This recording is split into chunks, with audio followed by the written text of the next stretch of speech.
நான் வாசித்த புத்தகம் அப்படிங்கிற தலைப்பில் இப்போ நாம் பார்க்க இருக்கிற ஒரு புத்தகம் வந்து சாகித்ய அகாடமி விருது பெற்ற எழுத்தாளர் இமயம் அவர்கள் எழுதி வெளியிட்டுள்ள ஒரு நெடுங்கதை. அந்த புத்தகம்தான் வந்து பெத்தவன் அப்படிங்கிற ஒரு நெடுங்கதையை பற்றி தான் இந்த காணொலியில் நாம் பார்க்க இருக்கிறோம். இந்த புத்தகம் கிரியா பதிப்பகத்தார் வந்து வெளியிட்டிருக்கிறாங்க. மொத்தமே ஒரு 46 பக்கம் தான். இதோட அளவை பார்த்திங்கனாவே தெரியும், ரொம்ப சின்ன புத்தகம் தான்.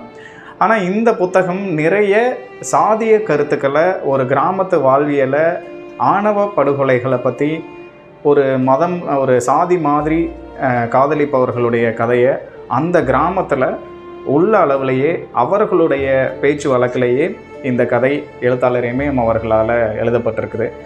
இந்த கதையில் இருக்கக்கூடிய ஒரு சில விஷயங்களை பற்றி இந்த காணொலியில் அப்படிங்கிற இந்த நெடுங்கதை எப்படி துவங்குது அப்படின்னா, ஒரு கிராமத்தில் இருக்க ஊர் பெரியவர்கள் எல்லாரும் ஒன்றா சேர்ந்து ஒரு குடும்பத்துக்கு, ஒரு வீட்டுக்கு முன்னாடி நிற்கிறாங்க. அந்த வீட்டு பொண்ணை அந்த வீட்டுக்காரங்களே சேர்ந்து, முக்கியமாக அந்த பெண்ணோட தகப்பன் பெத்தவனே வந்து அந்த பொண்ணை கொன்னுறணும், நாளைக்கு காலையில் விடுகிறதுக்குள்ளே அந்த பொண்ணை கொன்னுறணும் அப்படின்னு சொல்லி இப்படி தான் ஆரம்பிக்குது இந்த கதை.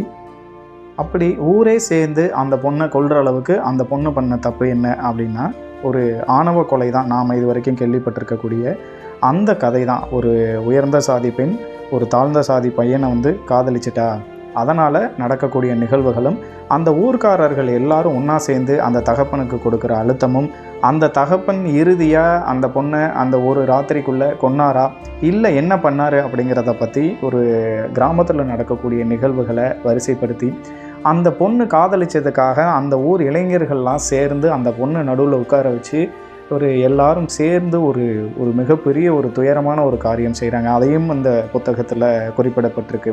ஸோ இந்த மாதிரி ஒரு கிராமத்து நிகழ்வுகளை அதில் பேசப்பட்டு இருக்கிற அந்த கெட்ட வார்த்தைகளை கூட மாற்றாமல் அப்படியே இந்த நூலில் முழுசாக சொல்லப்பட்டிருக்கு.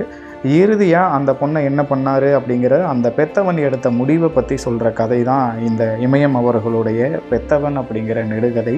நிச்சயமாக ஒரு 46 பக்கம் இருக்கக்கூடிய ஒரு சின்ன கதை தான் வந்து இதை நிச்சயமாக நீங்கள் எல்லாரும் வாசிக்கலாம் ஒரு முறை.